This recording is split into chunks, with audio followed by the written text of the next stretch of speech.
Bapak, Ibu, saudaraku sekalian, mari kita melanjutkan pembacaan firman Tuhan dari kitab Kejadian 16, ayat yang pertama sampai yang terakhir ayat 16. Demikian firman Tuhan.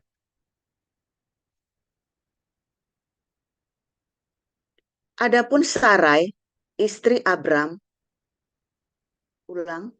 Adapun Sarai, istri Abram itu tidak beranak. Ia mempunyai seorang hamba perempuan, orang Mesir, Hagar namanya.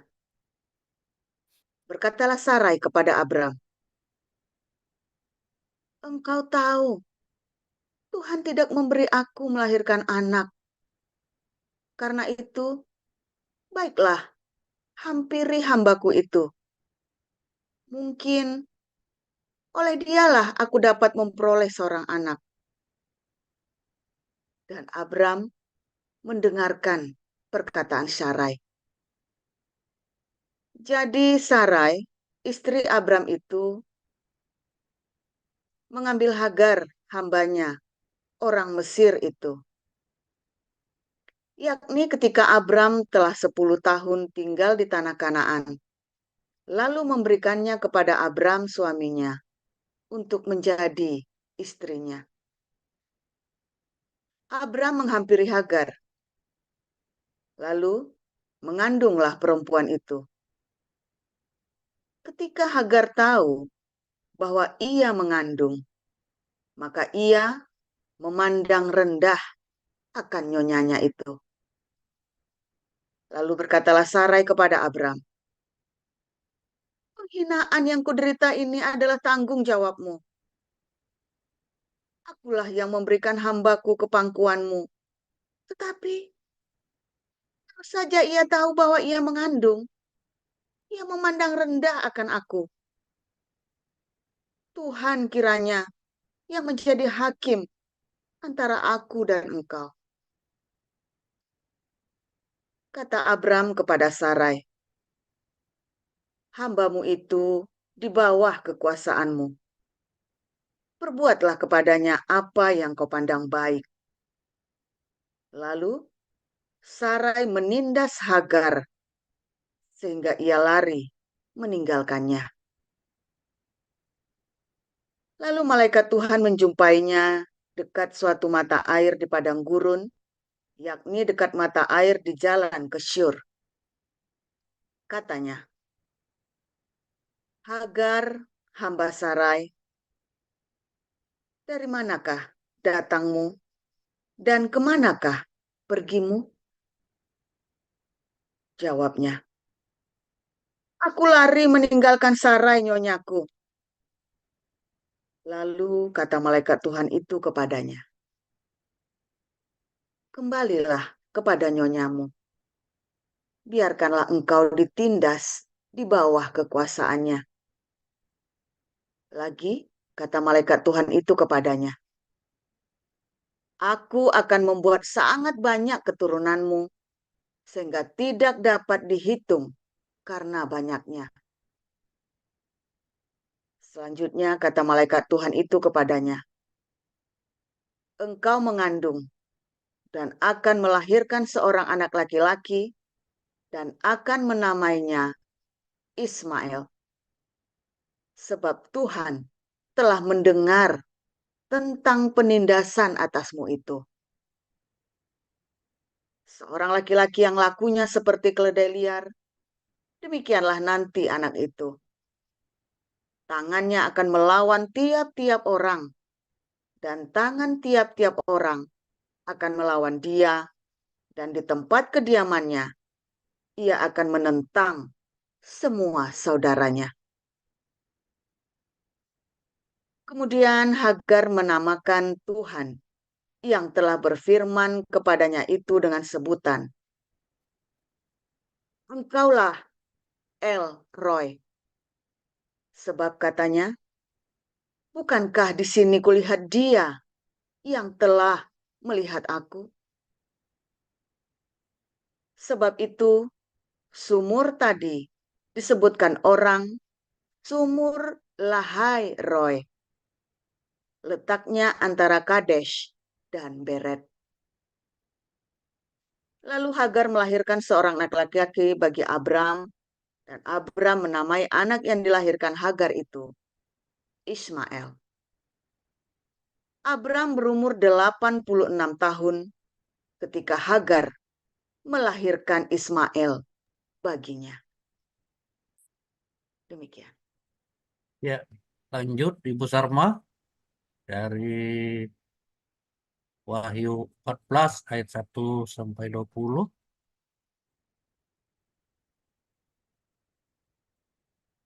Silakan Ibu Sarma. Baik, saya akan bacakan kebenaran firman Tuhan yang terambil dari kitab Wahyu 14. Beginilah kebenaran firman Tuhan. Dan aku melihat sesungguhnya anak domba berdiri di bukit Sion dan bersama-sama dengan dia 144.000 orang. Dan di dahi mereka tertulis namanya dan nama Bapaknya. Dan aku mendengar suatu suara dari langit bagaikan desau air bah dan bagaikan deru guruh yang dahsyat. Dan suara yang kudengar itu seperti bunyi pemain-pemain kecapi yang memetik kecapinya. Mereka menyanyikan suatu nyanyian baru di hadapan tahta dan di depan keempat makhluk dan tua-tua itu. Dan tidak seorang pun yang dapat mempelajari nyanyian itu selain daripada 144.000 orang yang telah ditebus dari bumi itu. Mereka adalah orang-orang yang tidak mencemarkan dirinya dengan perempuan-perempuan, karena mereka murni sama seperti perawan. Mereka adalah orang-orang yang mengikuti anak domba itu kemana saja ia pergi. Mereka ditebus dari antara manusia sebagai korban-korban sulung bagi Allah dan bagi anak domba itu. Dan di dalam mulut mereka tidak terdapat dusta, mereka tidak bercela. Dan aku melihat seorang malaikat lain terbang di tengah-tengah langit, dan padanya ada Injil yang kekal untuk diberitakannya kepada mereka yang diam di atas bumi, dan kepada semua bangsa dan suku dan bahasa dan kaum.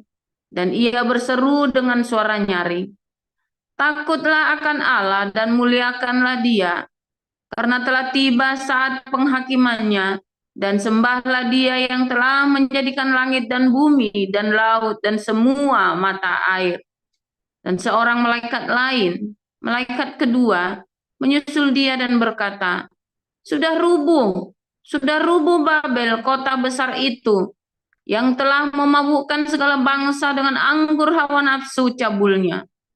Dan seorang malaikat lain, malaikat ketiga, menyusul mereka dan berkata dengan suara nyaring, jikalau seorang menyembah binatang dan patungnya itu, dan menerima tanda pada dahinya atau pada tangannya, maka ia akan minum dari anggur murka Allah yang disediakan tanpa campuran dalam cawan murkanya, dan ia akan disiksa dengan api dan belerang di depan mata malaikat-malaikat kudus dan di depan mata anak domba.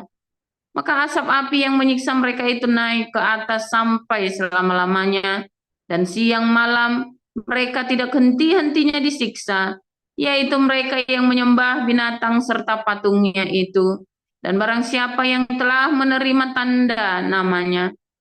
Yang penting di sini ialah ketekunan orang-orang kudus yang menuruti perintah Allah dan iman kepada Yesus. Dan aku mendengar suara dari sorga berkata, tuliskan, berbahagialah orang-orang mati yang mati dalam Tuhan sejak sekarang ini. Sungguh, kata Roh, supaya mereka boleh beristirahat dari jerih lelah mereka, karena segala perbuatan mereka menyertai mereka. Dan aku melihat, sesungguhnya ada suatu awan putih, dan di atas awan itu duduk seorang seperti anak manusia dengan sebuah mahkota emas di atas kepalanya dan sebilah sabit tajam di tangannya. Maka keluarlah seorang malaikat lain dari bait suci, dan ia berseru dengan suara nyaring kepada dia yang duduk di atas awan itu, ayunkanlah sabitmu itu, dan tuailah, karena sudah tiba saatnya untuk menuai, sebab tuaian di bumi sudah masak. Dan ia yang duduk di atas awan itu mengayunkan sabitnya ke atas bumi, dan bumi pun dituailah. Dan seorang malaikat lain keluar dari bait suci yang di sorga, juga padanya ada sebilah sabit tajam. Dan seorang malaikat lain datang dari mesbah. Ia berkuasa atas api, dan ia berseru dengan suara nyaring kepada malaikat yang memegang sabit tajam itu. Katanya, ayunkanlah sabitmu yang tajam itu, dan potonglah buah-buah pohon anggur di bumi, karena buahnya sudah masak. Lalu malaikat itu mengayunkan sabitnya ke atas bumi, dan memotong buah pohon anggur di bumi, dan melemparkannya ke dalam kilangan besar, yaitu murka Allah.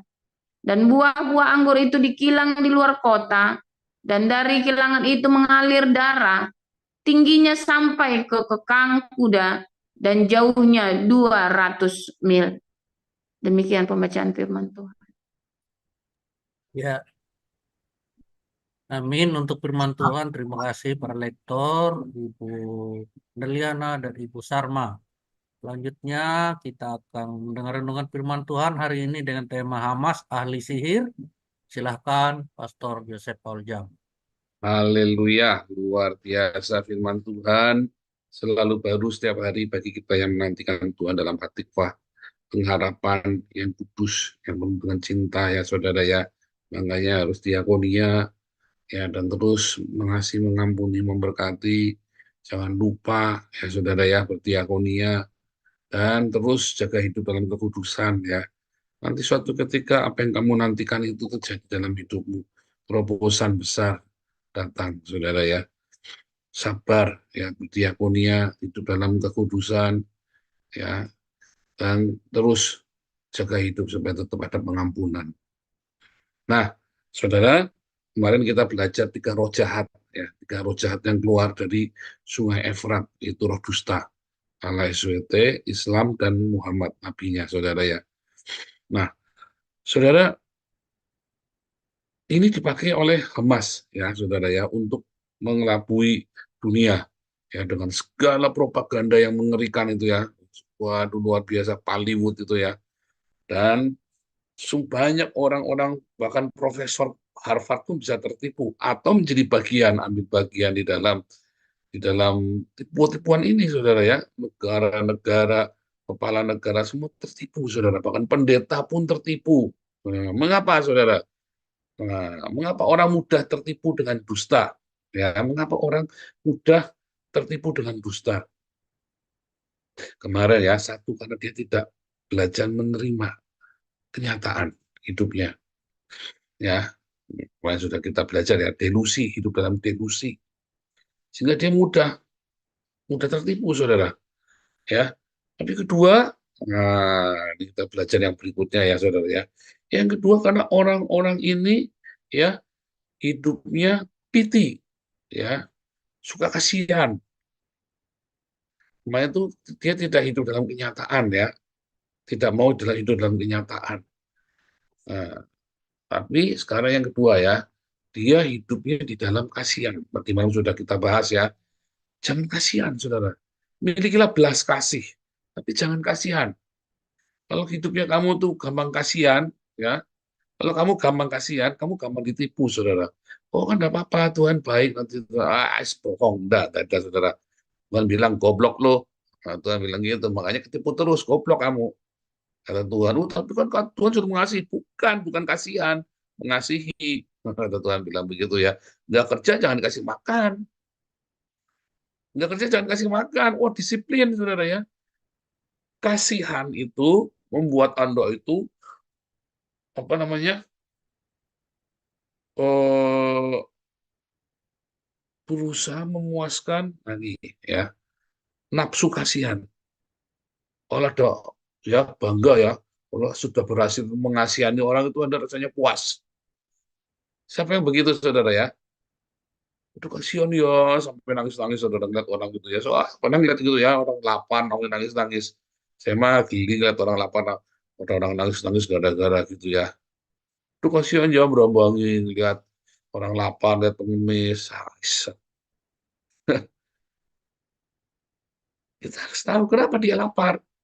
Nah, ada banyak sekali ya peluang mengapa dia memutuskan untuk lapar. Alasannya banyak. Kalau sudah berinteraksi dengan orang-orang ini, Anda kan menyadari bahwa orang-orang ini memang pian-pian, saudara ya. Pian-pian susah diatur. Hidupnya maunya susah, maunya enaknya sendiri. Makanya dia lapar. Ya, Anda coba di Anda kan belum pernah terlibat. Saya itu udah banyak kali terlibat ya dalam proyek-proyek sosial dengan orang-orang seperti ini, saudara. Ini orang-orang ini paling ribet. Nah, ini udah markasi itu, udah ngalamin sendiri itu sama sama Bu Manto tuh udah ngalamin sendiri. Ya kan? Kasihan ya, kasihan. Saya bilang enggak, kasihan mungkin mungkin itu kalian mungkin berpikir saya kejam kali ya. Enggak. Begitu dikasih kerjaan, hempus, saudara ya. Begitu dikasih kerjaan, hempus, dasarnya malas, saudara. Dan enggak kasihan. Wah, begitu tahu, wih, ya kurang ajar, langsung sikat. Iya, jangan. Ya, enggak perlu kasihan. Kamu lapor ya karena dewe. Ya kan? Kita sudah kasih kesempatan. Kalau kamu lapar itu salahmu sendiri. Kita berapa kali kasih kesempatan buat beberapa komunitas ya, saudara ya. Wah, ya, ya sudah terserah kamu. Ya, terserah kamu, sudah kasih kesempatan. Jadi karena semua kesempatan itu untuk batu lompatan, saudara ya. Waduh, saudara, banyak sekali kesempatan yang kita berikan. Dan kita, saudara, kalau Anda pelayanan di sini ya, saudara ya, pelayanan di yayasan kita ini ya, dalam komunitas kita, Anda itu tidak perlu disuruh nyari dana jualan resoles, jualan martabak dulu, saudara. Itu Bu Sarma dulu kalau mau Natalan di gereja itu jualan roti apa dadar gulung dulu itu, saudara. Oh ya, hanya kalau nggak percaya itu katanya. Dulu Pak Andi itu lagi sekolah minggu itu lagi mau Natalan, mau ngerayain mau retreat tuh Pak Andi itu pasti disuruh cari itu dulu, cari dana dulu, saudara. Suruh jualan martabak dulu itu Pak Andi itu kelilingan itu. Anda juga tuh, saya mah nggak mau, nggak pernah saya, saudara ya. Saya berdoa dulu ya. Saya guru sekolah minggu ya. Masih saya SMA kelas 3 guru sekolah minggu ya. Jadi kalau mau Natalan gimana? Dan yang paling senior saya karena gereja kecil. Kita berdoa, kita mau kasih Alkitab sama anak-anak ini. Kita berdoa, saudara, nggak pakai jualan martabak, nggak pakai jualan dadar gulung, nggak pakai jualan pempek. Kita berdoa, saudara ya. Tiba-tiba banyak donatur datang kasih uang 2 juta, kita beli Alkitab langsung ya. Dulu Alkitab itu harganya Rp8.700, 2 juta dikasih uang, saya belikan semuanya tuh. Jadi berapa tuh? Berapa banyak tuh ya? 200 Alkitab itu ya kira-kira ya, saudara ya. Begitu. Sekarang juga sama kan? Makanya saya bilang ya, kalian itu ya mau pelayanan itu jangan ribut dulu. Sehingga apa? Sehingga Anda bisa selalu objektif, saudara. Ya, jadi dia jangan mudah kasihan, ya. Tapi milikilah belas kasih, sehingga hatimu tuh disiplin, ya. Bagaimana supaya kita punya belas kasih, bukan kasihan? Kamu harus hidup di dalam kebenaran firman Tuhan. Balik lagi, satu, kamu harus dalam kenyataan. Ya. Dua, kamu harus di dalam firman Tuhan. Firman Tuhan bilang apa? Kamu tahu, nggak kerja jangan makan. Ya kan? Nah, harus ngerti, saudara ya. Prinsip-prinsip seperti itu. Tetapi yang ketiga, saudara, karena ada hawa nafsu. Nah, itu dalam kedagingan. Orang yang hidupnya dalam kedagingan ini, ya, dia akan mudah terjebak di dalam hipnotis, saudara. Gendam. Anda yang hidupnya dalam kedagingan, gampang digendam orang, saudara. Digendam itu ya, hipnotis itu ya. Anda yang hidupnya di dalam hawa nafsu, gampang dihipnotis orang, ya, sehingga Anda bisa tiba-tiba kayak kesirap, ya. Kalau Anda yang mudah terhipnotis orang itu biasanya karena Anda hidup dalam hawa nafsu, dalam dagingmu. Tapi kalau Anda sudah hidup menurut roh, Anda nggak mudah dihipnotis. Kenapa saudara nggak mudah dihipnotis? Karena hipnotis itu, ya, kamu cuma dipegang gini kan orang bisa bisa kehipnotis kan? Kalau orang sudah jago ini ya, sudah ahlinya itu cuma dipegang begini saja dia bisa sirap hilang begitu, saudara ya. Tapi kalau kamu sudah penuh dengan roh, nggak bisa. Karena apa, saudara? Karena dia dipimpin oleh rohnya, bukan oleh nafsunya dia. Sehingga ketika dia disirap begitu, Rohnya kan sadar, akan membangun, akan selalu membuat jiwanya selalu sadar. Tunduk. Jiwanya itu tunduk sama rohnya, dagingnya itu tunduk sama rohnya. Tetapi kalau orang hidup dalam hawa nafsu, jiwanya tunduk kepada hawa nafsunya dia. Maka ketika digendam, jadi seperti yang dia kan sudah punya ilusi sebelumnya, saudara. Jadilah seperti ilusinya dia. Ya, jadi kemarin karena dia tidak hidup dalam kenyataan, nggak bisa terima kenyataan. Ya, dia hidupnya selalu dalam ilusi sehingga mudah dibohongin. Dua, karena dia punyanya piti, bukan mercy. Dia tidak punya kasih yang sejati, saudara. Ya, dia tidak punya kasih yang sejati. Dia nggak tahu firman Tuhan, dia nggak ngerti, saudara. Ya, ketiga dia ada hawa nafsu, saudara.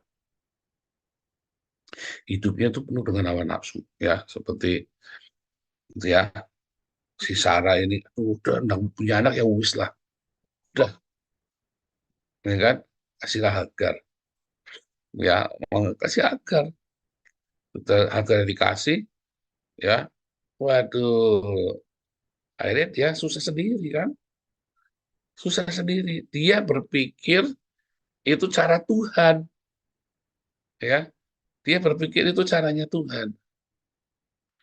Nah sampai sekarang, ya, kisah Hagar ini kan diklaim oleh orang Islam bahwa Hagar adalah ibunya orang-orang Islam ini kan, sampai sekarang kan. Nah itu adalah framing, ya, sihir yang nyata dari orang-orang Islam ini, sama seperti Hamas, ya, dia bikin sihir dan dunia tertipu. Pendeta-pendeta yang hidup dalam hawa nafsu, pendeta-pendeta yang hidupnya penuh dengan kedagingan, pendeta-pendeta yang apa namanya tidak setia kepada yang tertulis, dia akan tertipu, terframing. Pendeta-pendeta yang hidupnya di dalam delusi, ya kan, dia akan terframing, saudara. Udah terframing, Anda ikut-ikutan juga. Makanya baca firman Tuhan yang benar, ya. Firman Tuhan sudah bilang apa itu, percaya deh, itu nggak mungkin salah firman Tuhan, ya kan. Bukan kata pendeta, iya tapi ini firman Tuhan, iya tapi kan kamu katanya pendeta, firman Tuhan bilangnya artinya ini, padahal itu jelas-jelas bukan, nggak lagi cerita itu. Anggap nggak, saudara? Nah, kemudian karena Anda, ya itu tadi, ya, disesatkan oleh pendeta-pendeta ini kan, Mak, kamu hari ikut-ikutan tersesat, ikut-ikutan gampang dibohongin. Sehingga Anda mudah tertipu oleh propaganda-propaganda yang sia-sia itu. Kenapa? Karena Anda hidup di dalam hawa nafsu, saudara. Percaya saya, kalau kamu tidak hidup di dalam hawa nafsu, ya, kamu tenang, dipimpin oleh roh, satu, kamu tidak akan mudah ditipu. Dua, kamu ditipu dalam skala tingginya itu, nggak gampang dihipnotis, nggak gampang digendam. Ya, nggak gampang. Anda hiduplah dengan roh. Tuntunan Roh Kudus, ya, apa rema itu tadi kan kemarin. Maka kamu tidak akan mudah, saudara. Sehingga ada orang mau framing kamu nggak bisa di framing. Anda selalu sadar. Ya, saya berapa kali orang mau mencoba ini ya, memframing saya, oh pendeta-pendeta, ya, dengan segala buayan, ya, dengan buayan itu Pak Iman juga kenal orang-orangnya, ya. Wah, terus di framing saya, saudara, ya, sama pendeta-pendeta. Tapi karena saya sadar, ya, bahkan ada satu bukan pendeta tetapi kayak bandarnya, pendeta-pendeta bandarnya. Ya, kalau kamu nurut sama saya, nanti kamu tak buka semua. Terus saya bilang, ya nggak jadi nabi lagi nanti saya kalau nurut sama kamu. Saya bilang begitu kan. Iya kan? Itu saya hitung-hitung. Saya kalau nurut sama kamu, sadar saya, saudara, disuruh khotbahnya paling sekali datang kasih 200 euro, saudara. 4 kali khotbah 800 euro. Kalau kata seminggu 2 kali, ya, sama kebaktian rumah tangga, saya cuma dapat 1.600. Ya, mentok-mentok. 1.600, tapi saya kudu nurut, kudu dicokok hidungnya, saudara, ya. Ternyata Tuhan melihat hati saya, saudara, ya. Tanpa saya kudu dicokok hidungnya, kalau cuma sekitar 1.500 sampai 2.000 euro, ya tiap bulan kita ada. Tiap bulan ada, saudara ya, sehingga cukup, sehingga saya bisa bayar pajak. Nah, apakah tidak perlu hidup dari tunjangan pemerintah, ya kan?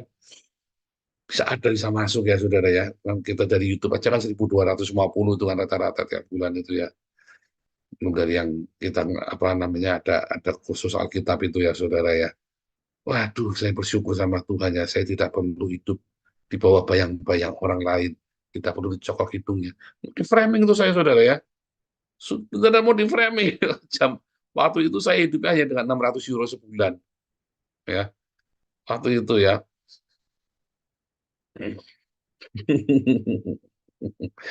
Nah, jangan mau di framing. Kenapa saya sadar? Kenapa? Karena saya hidup dengan tuntunan Roh Kudus. Ya, bentar, masih ada 10 menit. Saudara, juga sama ya. Kalau Anda ya hidup bukan dari hawa nafsumu, wah kelihatannya menggiurkan ya. Terus Anda oke dah, turut. Anda kalah akhirnya kan dengan hawa nafsumu kayak Hagar sama Sarah itu kan. Akhirnya Sarah udah mungkin caranya begini, cara-cara yang mau bypass saja. Mungkin kudu nyogok, mungkin harus ini. Ya akhirnya Anda jebak di dalam berbagai macam masalahmu dan Anda mudah digendam, ya kan? Uangnya gampang dicuri orang, gampang hilang. Tapi coba Anda beri seperti Diakonia. Kalau Anda bisa seperti Diakonia, orang digendam itu kan, waktu digendam itu kan karena dia dicok ngomong tentang uang, saudara.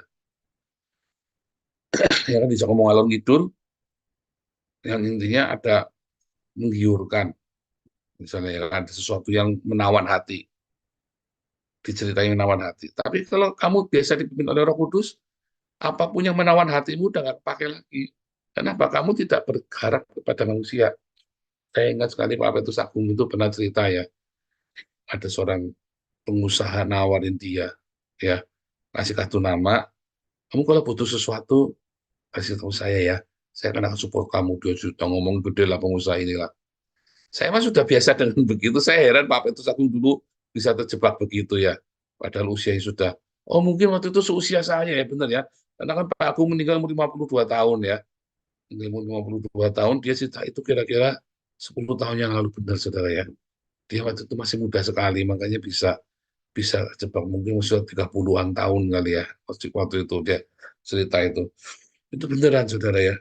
Terus apa itu aku mau membangun bikin proyek itu ya. Terus dia datangi pengusaha ini. Waduh, disuruh nunggu lah, disuruh gini, gini, segala macam. Setelah bersusah payah akhirnya bisa ketemu, cuman ditanyain saja, ngomongnya gede, pengusaha, dan uangnya nggak dikasih, saudara. Ya, dari situ Pak Petrus aku ditegur sama Tuhan. Jangan berharap kepada manusia. Karena kamu berharap kepada uang yang besar itu kan. Keinginan itu. Nah, sama seperti Sarah itu loh.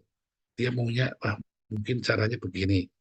Sehingga ketika kartu nama orang kaya itu, membuat dia kayak itu tadi kan udah tertawan hatinya. Ya kan, silau. Sampai masih begitu. Mencari jodoh. Cari yang kaya. Akhirnya itu tadi ya, tipu ya.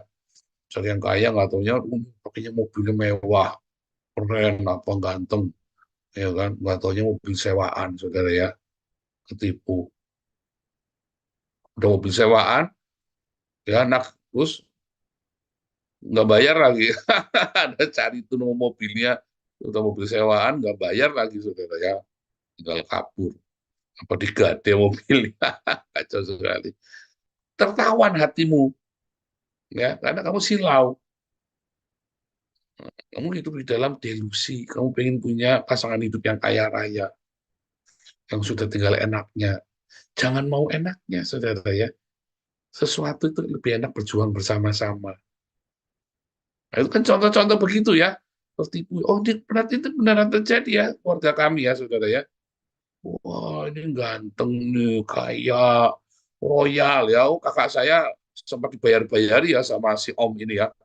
Jadi ada kerabat kami itu sebenarnya cantik ya, saudara ya. Mukanya tidak jelek juga ya, cantik lah, mukanya bagus ya. Keluarga mami saya kan mukanya bagus semua itu ya. Terus, wah ini kaya, cantik, ini segala ada kerabat kita dia. Nah, papahnya itu sudah wah, papahnya itu kan mungkin sudah punya feeling, namanya orang tua ya saudara ya. Sudah punya feeling, wah dimarahin ya. Nggak boleh begini, begini, begini. Tapi anak ini sudah tertawan ya. Kaya, ganteng, putih, bagus. Ya kumisnya tipis, wah zaman itu kan kayak model-model Rano Karno begitu saudara ya, zaman itu ya. Waduh, saudara harusnya tertawan saudara. Akhirnya apa? Sudah ditiduri, ditinggal pergi saudara.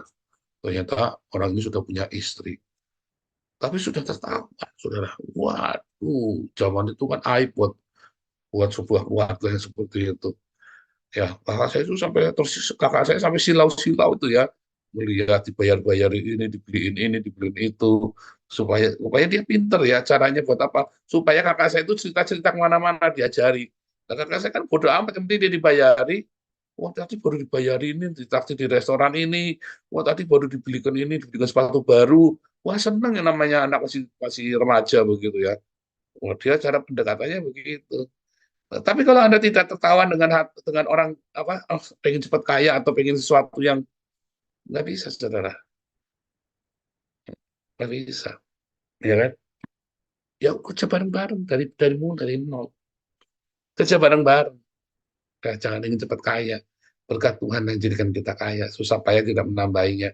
Nggak usah murahan, sama Tuhan saja. Jangan silau, ya kan? Wah, ada kejadian lagi, saudara ya. Itu kan tadi kan kalau Anda hidup dalam delusi kan, Anda pengennya kan punya tidak terima kenyataan bahwa Anda harus mulai dari nol. Jangan mau enaknya. Ya, sekarang kalau yang gimana kalau orang yang punya piti dan mercy itu, saudara ya, itu kayak saya itu gampang piti ya, saya itu gampang piti. Bahkan bagian lalu juga kan kita ini kan orang-orang yang orang Kristen kan, orang Kristen kan harus penuh belas kasihan. Jadi saya gampang kasihan, saudara ya. Terus ada salah satu orang kenalan kita tolong. Wah, saya ulurin terus, saudara ya. Terakhir dia nyangkut sama kita ya saudara ya, karena kita tolongin terus ya, kita pikir kasihan kasihan kasihan, kita tolongin terus saudara ya. Nah, kita nggak sadar kalau kita lagi ditipu sama dia ya, keluarga kami lagi ditipu, akhirnya kami habis-habisan ketipu sama dia karena mukanya muka melas saudara ya. Yo, kasihan ya. Aduh, saya ini ditipu lagi. Waduh, saya ini ditipu. Dia selalu cerita kalau dia itu ditipu terus, saudara. Sehingga kita kasihan terus sama dia. Padahal kita lagi nggak sengaja, kita begini orang ini jujur, lugu. Akhirnya kita patungan ya, kita modalin kita apa. Akhirnya saya ikut masuk penjara sama dia, saudara. Ikut masuk penjara, nanggung utangnya dia. Goblok kan, goblok. Iya kan? Itu karena piti. Bahkan waktu dia diukur-ukur ya, wah, mau digebuki, mau dibunuh orang, mau dikeroyok, mau dimasak. Saya nolongin dia pasang badan, tak tataki polisinya, saudara ya. Tak tantang berkelahi itu polisinya sama orang yang menangkap dia. Goblok ya, saudara ya. Itu piti itu, saudara. Itu piti.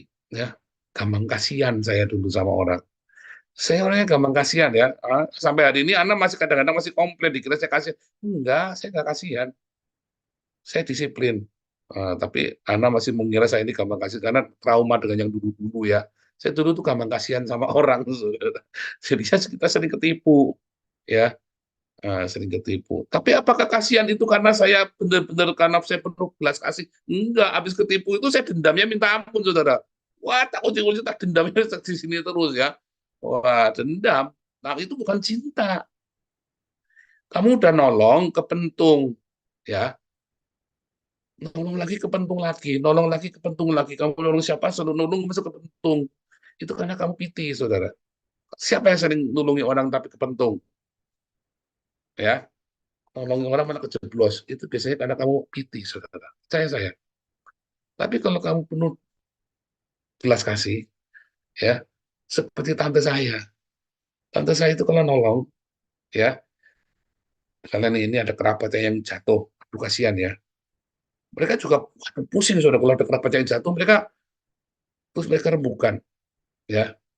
Ya sudah, siapa yang bisa nolongin, mau tinggal di mana, Tapi jangan tinggal satu rumah begitu. Udah dikontrakin rumah, bayarin saudara. Udah, terima makanan.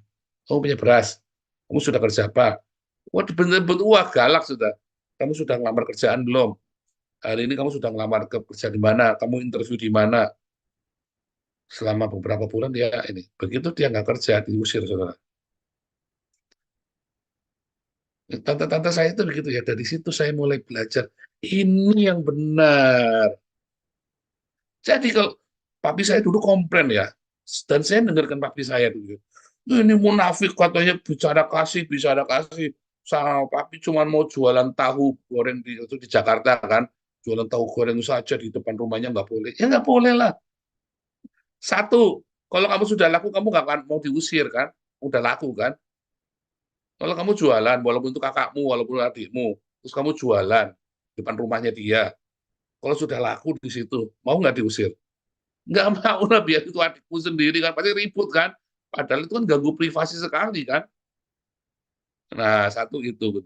Kedua, terus kalau sampai ada apa kecelakaan ledak kan jadi ribet kan urusannya kan. Namanya urusan barang zaman itu, ya kan. Ketiga, kalau sampai ketipu, kalau sampai kurang duitnya pasti kan ngutang kan, paling gampang kan. Akhirnya ngutang lagi, akhirnya utangnya banyak, ribut kan kakak beradik kan. Jadi tante saya bilang nggak boleh. Kalau kamu kurang nanti kita kirimin makanan. Saya bilang, saya setuju dengan papi saya ya saudara ya. Iya ini memang munafik ya. Tapi hari ini saya mengerti itu benar saudara. Bagi beberapa orang yang tidak mengerti, kayaknya kan kejem banget kan. Bagi papi saya itu, tante saya kejem itu saudara. Tapi setelah saya mengerti kehidupan, itu yang benar saudara. Itulah disiplin. Kalau ada orang, ya, kamu keluarga kakak beradik, ya, kan suka bilang apa? Jangan kasih ikan, kasihlah pancingnya, ya kan? Itu salah, saudara. Kamu kakak beradik, lalu kamu belum kuat, kakakmu, adikmu, kamu ajak situ, saudara. Geragotin nggak, saudara itu? Kamu sendiri belum kuat usahamu, lalu adikmu kamu ajak. Akhirnya selalu makan dalam, selalu, saudara, amatin deh. Walaupun itu baik disiplin kayak apa, selalu makan dalam, selalu mengecewakan. Mau kakak adik sama. Kalau kamu belum kuat, jangan. Kamu kasih kenalanmu saja, kerja di sana. Jangan kerja di sini. Kerjanya di sana. Itu saja. Kamu rekomendasi orang saja bisa mengecewakan kamu. Saya berapa kali rekomendasi orang, saya kecewa. Makanya saya nggak berani ngasih rekomendasi orang sembarangan. Ya kerja ya, saudara ya. Gitu ya, saudara ya. Itu yang terjadi. Jadi ada disiplin. Ya, ada disiplin. Firman Tuhan sudah mengajarkan kita. Jangan piti, tapi mercy, belas kasih. Di dalam piti nggak ada disiplin. Wah, jor-joran. Kayak papi saya tuh nggak piti. Karena dia sendiri piti, maka dia sendiri sedikit ketipu. Keluarganya jadi korban. Wah, ini kan kasihnya Tuhan Yesus. Tapi anak istrinya jadi korban karena dia mengasihi orang lain. Kalau orang punya mercy, dia tidak akan korbankan keluarganya, saudara. Siapa yang masih mengasihi tetangga, mengasihi orang lain, tetapi ngorbanin anak istri, tobat kamu, saudara. Itu bukan dari Tuhan, bukan dari sorga. Ya, itu adalah kesombongan. Itu kesombongan, bukan dari surga. Ya, tuh 3 itu cukup ya. Jangan berdelusi, terima fakta yang kemarin kita sudah belajar. 2, jangan piti, tapi mercy. Karena piti itu adalah kesombongan. Mercy itu adalah belas kasihan dari surga. 3, jangan hidup dalam hawa nafsumu, saudara. Tuntunan Roh Kudus itu penting tiap hari. Ya, Tuhan Yesus memberkati. Wah, ini benar sih Wang ya. Orang lain dijadikan saudara, ya, tapi malah saudara sendiri dimusuhin. Benar tuh. Hati-hati itu kamu tuh ya. Hati-hati itu kamu tuh ya. Oke, Tuhan Yesus memberkati.